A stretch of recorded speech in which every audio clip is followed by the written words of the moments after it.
പുട്ടെണ്ണൻ case കൊടുത്തു guys. പുട്ടെണ്ണ എനിക്ക് ഭയങ്കര വിഷമമായി. ഇത്ര ഷെഫീനെ പറഞ്ഞപ്പോൾ പുട്ടെണ്ണൻ്റെ മാനം അഭിമാനം എല്ലാം കപ്പലിലോട്ട് കയറിയിരുന്നു.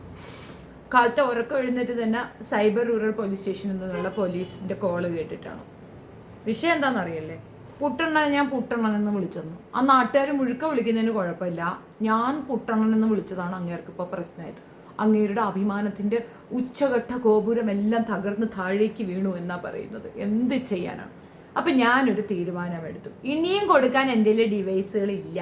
ഇനി ഉള്ളത് ഈ ഒരു ഡിവൈസേ ഉള്ളൂ. ഇതും കൂടെ അവരെടുത്തുകൊണ്ട് പോയി കഴിഞ്ഞാൽ എനിക്കിനി വീഡിയോ പിടിക്കാനെ കൊണ്ട് പറ്റത്തില്ല. അപ്പം ഞാനൊരു കാര്യം ചെയ്തു, ഞാൻ ഈ വിമർശനം അങ്ങോട്ട് നിർത്തുകയാണ്. ഞാൻ നന്നാവാൻ തീരുമാനിച്ചു. എന്തിനിപ്പം ഞാനതിനകത്ത് പറയണേ? ഇനിയിപ്പോൾ പുട്ടെണ്ണം കൊടുത്തതിൻ്റെ തൊട്ട് പിറകെ കാമി ചേച്ചി കൊടുക്കോ, അതിന് തൊട്ട് പിറകെ ആരിഫ് കിണ്ണം കൊടുക്കോ. ഇവർക്കൊക്കെ അഭിമാനം ഉണ്ടേ. അഭിമാനമില്ലാത്ത ഒരു ടീമുകളെന്ന് പറയുന്നത് ഇപ്പുറത്തേക്കുന്ന കുറേ ഇസ്ലാമിയരാ. അവർക്കിത് കിട്ടണം, വേണമെന്നേ വാങ്ങിച്ച് കെട്ടട്ടെ. ഞാനെന്തിനാ ഇപ്പോൾ അവർക്ക് വേണ്ടിയിട്ട് കിടന്നവരെ വായിരിക്കുന്ന അത്രയും കേട്ട് പിടിക്കുന്ന കേസും വരും, എൻ്റെ മൊബൈലും എടുത്തുകൊണ്ട് പോവും. ഇല്ലാത്ത പ്രശ്നം അത്ര എനിക്കുണ്ടാക്കി തരും. പുട്ടെണ്ണനും കൂട്ടരും ഇതായിരിക്കും എക്സ്പെക്ട് ചെയ്തത്, ഇല്ലയോ? നടന്നണക്ക് എന്നെ പുട്ടെണ്ണ ഞാനാണോ പുട്ടെണ്ണ നിങ്ങളെ പറ്റി പുട്ടെന്ന് പറഞ്ഞത്? എന്തിനധികം എന്നെ വിളിച്ച പോലീസുകാരൻ പോലും പറഞ്ഞു പുട്ടു മാറ്റി ഒരു കംപ്ലൈൻറ്റ് തന്നിട്ടുണ്ട്. എന്തിനാണ് അണ്ണാ പിന്നെ എന്നെ തന്നെ പറയണം? അങ്ങേർക്കെതിരെയും കേസ് എടുക്കണ്ടായോ? എൻ്റെ റെക്കോർഡിംഗ് ഉണ്ട്. അങ്ങേരങ്ങനെയാണ് പറഞ്ഞത്. പുട്ടെണ്ണനെതിരെ നിങ്ങൾ എന്ത് പറഞ്ഞു? പുട്ടെണ്ണൻ കേസ് തന്നിട്ടുണ്ട്. പിന്നെ ബാക്കി ഞാനെന്ത് പറഞ്ഞു? ഞാനെന്ത് പറഞ്ഞിട്ടാണ്? നിങ്ങളെ കുടുംബ ചരിത്രമോ നിങ്ങളെ കുടുംബ ചരിത്രമോ ഒക്കെ വേറൊരാളല്ലേ എന്നെ വിളിച്ച് പറഞ്ഞു തന്നത്. അതിപ്പോൾ ഇസ്ലാമിയരായിട്ട് അപ്പുറത്തുള്ളവരൊക്കെ ഈ വൃത്തികേട് കാണിക്കുന്നില്ല. നിങ്ങൾ അതിനകത്തൊന്നും ഇല്ലയെന്ന് പറയരുത്. 24 മണിക്കൂർ എന്നെ പാകിസ്ഥാനി എന്ന് വിളിച്ചിട്ട് എൻ്റെ നാഷണാലിറ്റിയെ പോലും വൃത്തികെട്ട രീതിയിൽ അവഹേളിക്കുന്ന നിങ്ങൾക്കെതിരെ ഞാൻ കേസ് കൊടുക്കും. ഇസ്ലാമിയർ കേസ് കൊടുക്കുന്നുണ്ടോ ഇല്ലയോ എന്ന് എനിക്കറിയില്ല, പക്ഷെ ഞാൻ കൊടുക്കും. ശരി, ഞാൻ പ്രാക്ടീസിങ് ഇസ്ലാം ഒന്നുമല്ല, പക്ഷെ എന്നാലും ഞാൻ ഇസ്ലാമായി ജീവിക്കുന്ന കാലഘട്ടത്തിൽ, പ്രത്യേകിച്ച് ഒരു ഇന്ത്യൻ പൗരയായി ജീവിക്കുന്നിടത്ത്, ഞങ്ങളെ മേലെ ഈ പാകിസ്ഥാൻകാർ മദ്രസ പൊട്ടത്തികൾ എന്നൊക്കെ പുട്ടെണ്ണനെ വിളിക്കാം. പുട്ടെണ്ണനെ തിരിച്ചു വിളിക്കുമ്പോൾ എന്തിനാണ്? ആശയത്തിന് ആശയം കൊണ്ട് നേരിടണം പുട്ടെണ്ണ. അല്ലാണ്ട് പുട്ടെണ്ണ ഉടനെ കൊണ്ടുപോയി കേസ് കൊടുക്കരുത്. ഇതും കൂടെ പുട്ടെണ്ണ എടുത്തു വെച്ചു, അഡീഷണൽ പുട്ടെണ്ണ കേസ് കൊടു. പുട്ടെണ്ണ എനിക്കിഷ്ടം. ആക്ച്വലി ഞാൻ തന്നെ മൈസെൽഫായിട്ട് പിന്നെ ഡിഗ്രി എടുക്കുന്നുണ്ട്, LLB. ഇതൊക്കെ ഒന്ന് നേരിടാൻ വേണ്ടിയിട്ട് ചുമ്മാ 24 മണിക്കൂർ വക്കീലന്മാർക്ക് പൈസ കൊടുത്ത് ഞാൻ കഴിഞ്ഞു. അപ്പം ഞാൻ തന്നെ എടുത്തൊരു തീരുമാനമാണ്, ഇനി മുതൽ എൻ്റെ കേസുകൾ ഞാൻ ബാധിക്കും. അല്ല പിന്നെ എൻ്റെ അടുത്താ കളി. പോട്ടെ. അല്ല, നിങ്ങളെ നാട്ടുകാർ പറഞ്ഞ കാര്യമല്ലേ ഞാൻ പറഞ്ഞത്?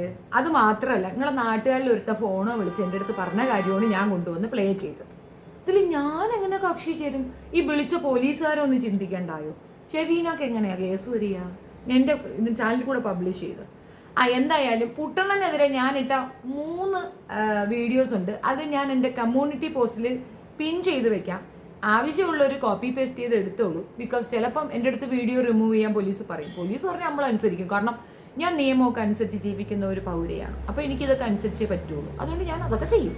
പക്ഷെ അതുകൊണ്ട് വേണമെന്നുള്ളവർ ആ ഡീറ്റെയിലൊക്കെ എടുത്ത് സേവ് ചെയ്ത് വെച്ചോളൂ. കാരണം പുട്ടെണ്ണൻ എന്നെ ടാർഗറ്റ് ചെയ്തു എന്നുള്ളൊരു തെളിവാണ്. ഇതിലൊക്കെ കോമഡി എന്താണെന്നറിയാം? പുട്ടെണ്ണൻ നിഷ്പക്ഷനായ പുട്ടെണ്ണന് വേണ്ടിയിട്ട് കേസിന് ഹാജരായത് ബൈജു. അതും കേട്ടു ഞാൻ പോലീസ് പറയുന്നത്. ബൈജു എന്നല്ലേ പേര്? അതെ. അപ്പോൾ ബൈജു കൊണ്ട് കൊടുത്തിരിക്കുന്ന കേസ്. തൊള്ളേ ഇങ്ങനെ ഇസ്ലാമിനെതിരെ പറയുന്നവരോ കുത്തക അവകാശം ഏറ്റെടുത്തിരിക്കുകയാണ് തീട്ടം ബൈജു. അന്തടാ, അന്നയല്ലേ ഞാൻ ശരിക്കും അങ്ങോട്ട് ആക്രമിച്ചത്? അനക്ക് കേസില്ലേ? അനക്ക് കേസ് കൊടുക്കാൻ വയ്യ, ലോത്തിക്ക് കേസ് കൊടുക്കാൻ വയ്യ, ലോനും കേസ് കൊടുക്കാൻ വയ്യ. പുട്ടെണ്ണനെ കൊണ്ട് ഷെഫീനയെ നേരിടാനുള്ള പ്ലാനാണ് നടന്നത് തന്നെ. അഭിപ്രായ സ്വാതന്ത്ര്യം എല്ലാവർക്കും ഉള്ളതുപോലെ നിങ്ങൾക്കുമുണ്ട്. നിങ്ങൾ അവഹേളിച്ചാൽ ഞാനും അവഹേളിക്കും. കേസ് വന്നാൽ ജയിലിൽ പോയി കിടക്കും. അത്ര തന്നെ. സാരില്ല, ഇനിയും വെൽക്കം. ഡിവൈസ് ഇല്ല എന്നുള്ളതാണ് വിഷമം. സാരില്ല, ഒരു ഡിവൈസും കൂടെ വാങ്ങിക്കണം, അത്രയേ ഉള്ളൂ. EMI കൊടുത്ത് ഞാൻ മുടിയും. എന്നാലും വേണ്ടിയില്ല പേരില്ലേ. പോട്ടെ. എന്തായാലും ഈ വിവരം ഞാൻ നിങ്ങളെ ഒന്ന് അറിയിക്കണമെന്ന് വിചാരിച്ചു. എല്ലാം അങ്ങനെ രഹസ്യമാക്കണ്ടല്ലോ. ഞങ്ങളൊരു പടയോടുകൂടിയാണ് അങ്ങോട്ട് പോകുന്നത്. ജാമ്യം എടുക്കണ്ടേ? അല്ലെങ്കിൽ പിടിച്ചകത്താക്കത്തില്ലേ എന്ന്. ഇതാണ്, എനിക്കൊരു വകം ഉണ്ടാക്കത്തില്ല. ഞാൻ എന്തെങ്കിലും പറഞ്ഞാൽ അപ്പം എനിക്കെതിരെ കേസ് കൊണ്ട് കൊടുക്കും. എന്നാൽ ഇവർക്കൊക്കെ എന്ത് വേണമെങ്കിലും പറയാം. ഇസ്ലാമിയർക്ക് മാനമില്ല, അഭിമാനമില്ല. അവർക്ക് യാതൊരു രീതിയിലുള്ള സൂട് സ്വർണ്ണ വെക്കം എതുവുമേ കിടയാത്. അവർക്ക് വേണ്ടിയിട്ട് നിൽക്കുന്നവരെയും ടാർഗറ്റ് ചെയ്യും. എന്നെ പിടിച്ച് ജയിലിലിട്ടിട്ട് നിങ്ങൾക്ക് ഇഷ്ടം മാതിരി ഇസ്ലാമിനെ പറയാമോ? എന്നെ പിടിച്ച് ജയിലിലിട്ടാൽ എന്നെ പോലെ 10 പേര് വേറെ വരും. നിങ്ങളെ കൊണ്ട് പറ്റുമെങ്കിൽ ഈ ചാനൽ പൂട്ടിക്കും. അപ്പം ഞാൻ വേറെ ചാനലും കൊണ്ട് വരും. ഇനിയിപ്പോൾ എന്ത് ചെയ്യും മല്ലയ്യ? അതല്ലേ ടെൻഷൻ. നല്ല കൊള്ളാമല്ലടാ. അനക്ക് ഇങ്ങനെ ഒരു നേരം വെളുത്ത് ഇരുട്ടണോരോ എൻ്റെ മതസമൂഹത്തിനെ അവഹേളിക്കാനുള്ള റൈറ്റ്സ് ആരാടാ തന്നേ? ഞാൻ നിങ്ങളുടെ അടുത്ത് എത്രയോ പ്രാവശ്യമായിട്ട് പറയും, ഇവറ്റകൾക്കെതിരെ ഒരു കേസെങ്കിലും കൊടുത്തൂടെ? ദോഷം പറയരുത് കേട്ടോ. ഒരു കൂട്ടായ്മ ഞങ്ങൾ ഓപ്പൺ ചെയ്തിട്ടുണ്ട്. അതിൽ എനിക്കൊന്ന് 6ഓളം വക്കീലന്മാർ ഓൾറെഡി വില്ലിങ് ആയി കൂടെ വന്ന് നിൽപ്പുണ്ട്. ഞങ്ങളുടെ സംഘടന ഏകദേശം സൂപ്പറായിട്ട് വരുന്നുണ്ട്. അപ്പോൾ ആ ഒരു അസോസിയേഷൻ ക്രിയേറ്റ് ചെയ്തിട്ട് അതിൽ ത്രൂ ഇത്തരക്കാർക്കെതിരെ കേസ് കൊടുക്കാനാണ് ഞങ്ങൾ തീരുമാനിക്കുന്നത്. സമയക്കുറവുണ്ട്, മീൻസ് അതല്ല, കുറച്ച് സമയം എടുക്കും എന്നുള്ളത് ഞാൻ മനസ്സിലാക്കുന്നു. അതിൻ്റെ ഇടയിൽ കൂടെ ഇവർ ഗോൾ അടിക്കുന്നത് കൊണ്ട് ആ ഇൻഫർമേഷൻ തന്നേ ഉള്ളൂ. നിങ്ങൾക്ക് താല്പര്യമുള്ളവർക്ക് എൻ്റെ കോൺടാക്ട് നമ്പർ അറിയാമല്ലോ, ഞാനത് പിൻ ചെയ്ത് വെക്കാം. Please do support me. അതിനകത്തേക്ക് കോൺടാക്ട് ചെയ്യുക. കക്ഷി ചേരാൻ താല്പര്യമുള്ളവർക്കൊക്കെ വന്ന് ചേരാം. കാരണം അവർ കേസ് കൊടുത്താണ് ഇതിനെ ഫേസ് ചെയ്യുന്നതെങ്കിൽ നമുക്കും കേസ് കൊടുക്കുക എന്നുള്ളതാണ്. നിത്യേന ഇസ്ലാം മതത്തിനെ അവഹേളിക്കുന്നതിനെതിരെ സംസാരിക്കുകയോ അല്ലെങ്കിൽ അതിനെപ്പറ്റി പറയുകയോ ചെയ്യുന്നവർക്കെതിരെ അവർക്ക് കേസ് കൊടുക്കാമെങ്കിൽ ഇത്രയും വലിയൊരു സമൂഹമായ ഇസ്ലാം മതവിശ്വാസികളെ അപമാനിക്കുന്ന, അവഹേളിക്കുന്ന ഇവർക്കെതിരെ നിങ്ങൾക്ക് സംഘടിക്കാൻ പറ്റില്ലെന്ന് പറയുന്നത് അപമാനകരമാണെന്ന് എനിക്ക് പറയാനുള്ളൂ. എനിക്ക് ഈ കേസ് വാദിക്കാൻ ആരുടെയും സപ്പോർട്ട് വേണ്ട. I will do myself. എനിക്കറിയാതെ ഞാൻ ചെയ്തോളാം. പക്ഷേ ഇത് ആണ് സത്യാവസ്ഥ. അവർക്ക് വേണ്ടിയിട്ട് ആരെങ്കിലും സംസാരിച്ചാൽ അവർക്കെതിരെ കേസ് കൊടുക്കുക, ഒതുക്കുക എന്നുള്ളതാണ്. മാത്യു നിത്യേന ഇരുന്നു കൊണ്ട് ഇസ്ലാമിനെ അവഹേളിക്കുന്നുണ്ട്. ഇസ്ലാം മതവിഭാഗത്തിനെ ഒരു രീതിയിലും ജീവിക്കാൻ അനുവദിക്കാത്ത വണ്ണം പല രീതിയിലുള്ള ഫേക്ക് ന്യൂസ് സ്പ്രെഡ് ചെയ്തുകൊണ്ടാണ് അയാൾ അപമാനിക്കുന്നത്. ഞാൻ പറഞ്ഞതും ഞാൻ എന്തെങ്കിലും പബ്ലിഷ് ചെയ്തിട്ടുണ്ടെങ്കിൽ പൂർണ്ണ ബോധ്യമുള്ള കാര്യങ്ങളും തെളിവുള്ള കാര്യങ്ങളുമാണ് പറഞ്ഞിട്ടുള്ളത്. അത് അല്ല എന്ന് തെളിയിക്കാൻ കോടതിയിൽ ഇച്ചിരി കൂടുതൽ തന്നെ തുമ്മേണ്ടി വരും അങ്ങേരുടെ വക്കീലിൽ. അത്രയേ ഉള്ളൂ.